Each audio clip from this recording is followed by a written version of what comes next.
I have 2 weeks to get away from my husband. Throwaway account as my husband and in-laws are follow my main. I, 29F, have been married to my husband, 30M, who I'll call Alex. Alex and I met in college during our freshman year. We started off as just friends and got married 7 months ago.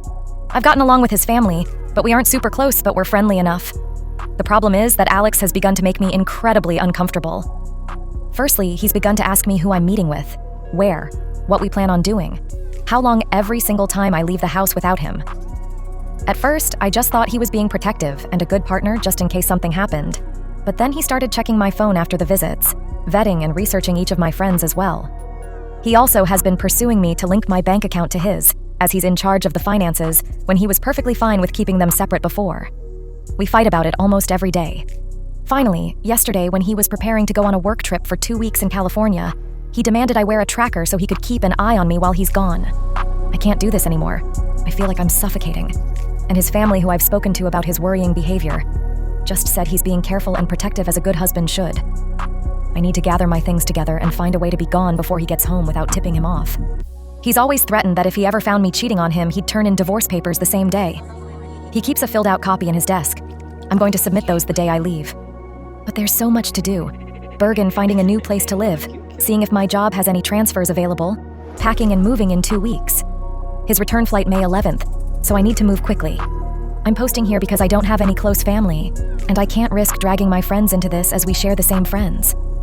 I just needed a place to vent, and ask if anyone has any advice on the easiest and safest way to do this.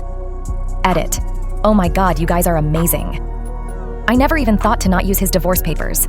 I'll check for cameras before I start any packing or prepping. I may also shred his divorce papers just in case and look into getting a lawyer for myself. I'm in a no-fault divorce state. That much I so remember, which will help. I'll update again when I know more. The tracker he wants me to use is a small clip to put on the belt or waistband. I'll wear it unless I'm going or doing something related to me leaving. No pets yet, thankfully. Update April 28, 2024. So I've gotten a lot of support and helpful advice along with questions I thought I should clarify before I proceed with the update.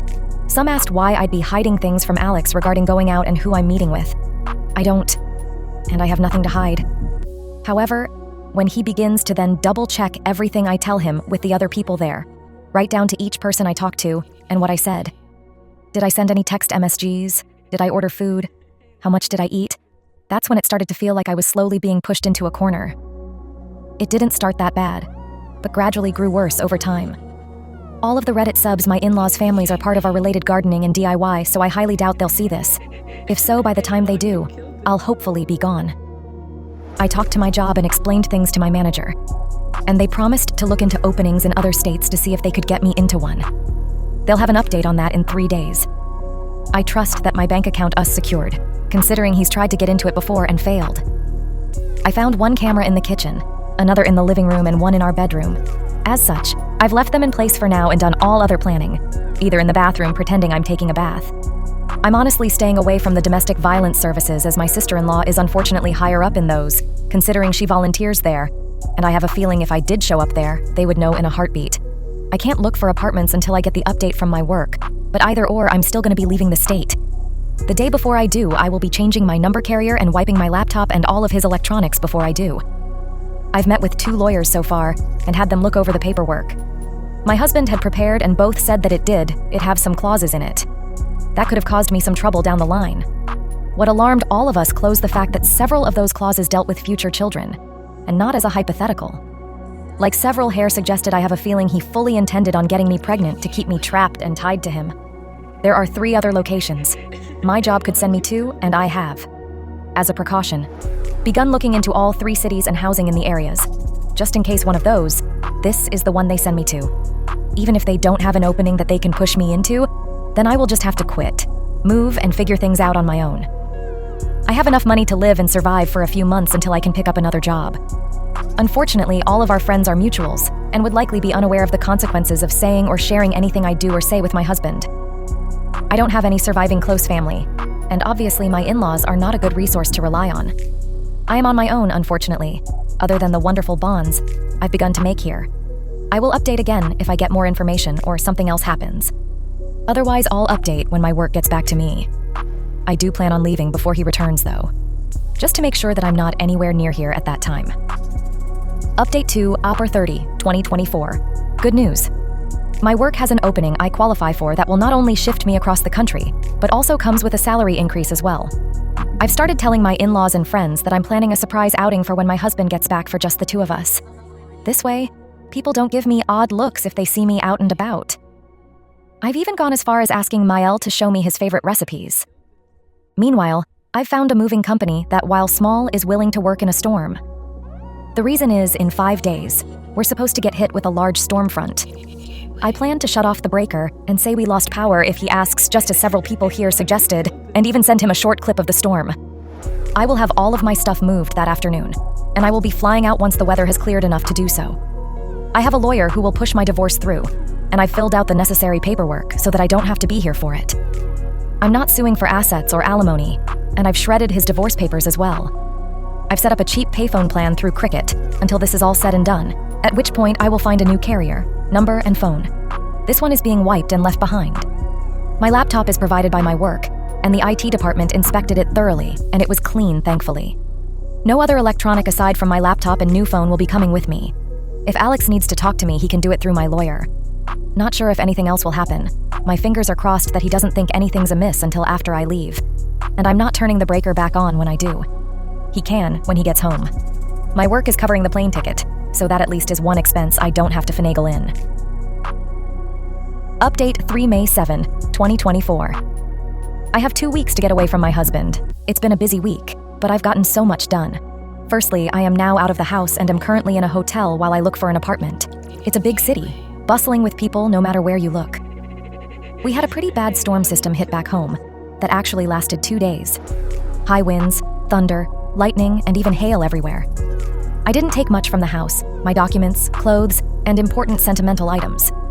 I left all of the furniture and electronics behind. I cleaned the house top to bottom and took pictures on my phone so he couldn't claim I damaged anything when I left. My lawyer has already started divorce proceedings, and my husband will be served on the 8th. His plane is due to land early morning, and the sheriff will be there at the house waiting for him. He is very much about public appearances and reputation. My lawyer will be calling him as well to inform him that I am more than willing to air out everything to the public about his actions, if it means securing my freedom from him. I will go to court as long as I must to get this pushed through. I haven't told our friends or his in-laws yet. I will do that while he is on the flight to prevent him from getting wind of it before he's handed the divorce papers.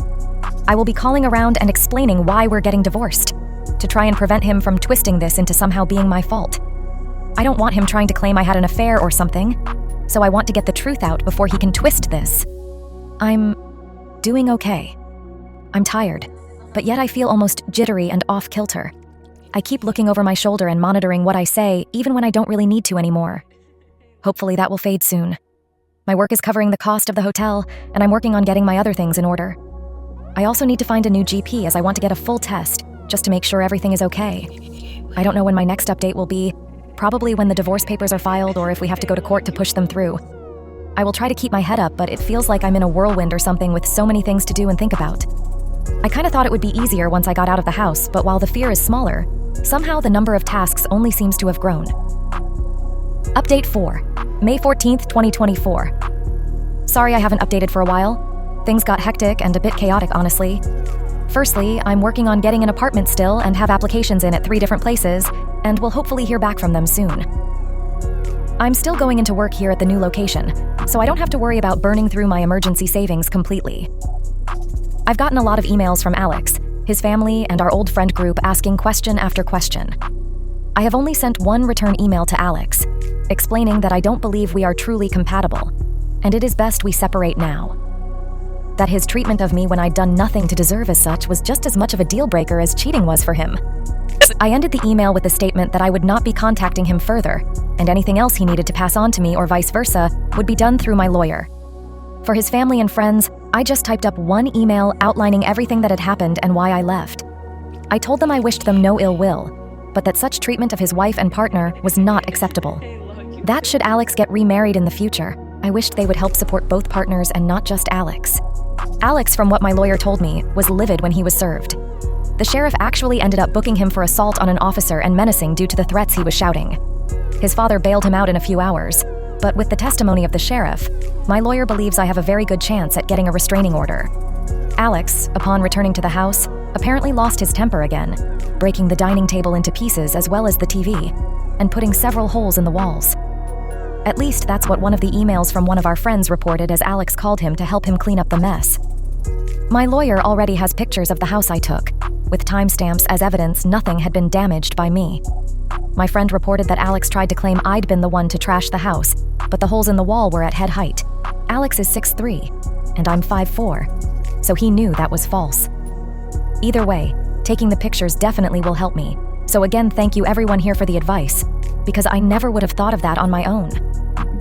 My work won't share details of where I am, as I do work with some higher-end clientele who value security, and that information won't be gossiped about, and no, I'm not some stripper or escort.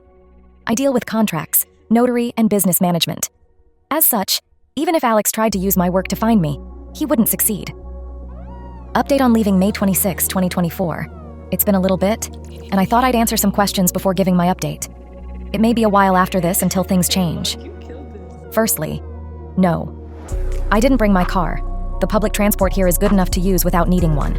I have secured an apartment, and the building has good security. You need a key card to enter, and there is a security guard at a desk right by the entrance to the building. As part of my contract, I gave them a photo of Alex and his family, so that even in the off chance they do find me, they won't be let in. The responses I got from the emails varied. His family said I was overreacting, and that I owe Alex an apology for the problems this has caused him. The pending criminal charges puts him at risk of losing his job if he's convicted.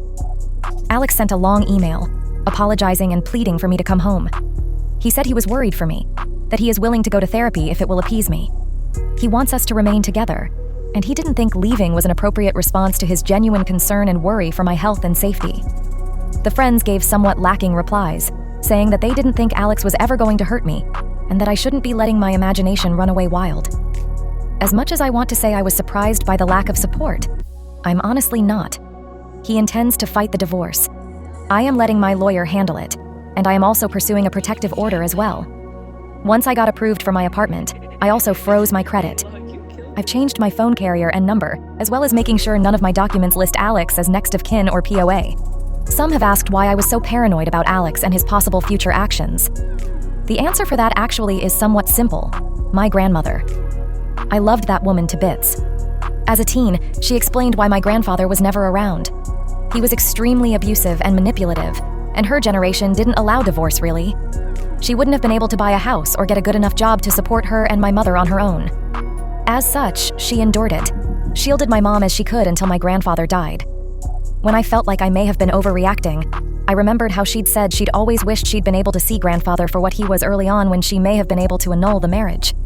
I don't know when I'll update again, maybe when the divorce goes through or if something big happens, but until then, I'm just trying to keep my head above the water. New update. Another update. June 25, 2024. It's been a month since my previous update, and I wanted to share some of what's been going on in the meantime.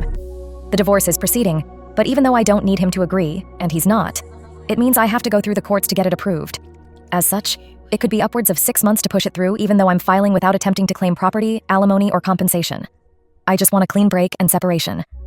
Alex has attempted to use our friends to reach out to me, as he doesn't want to use my lawyer for communication.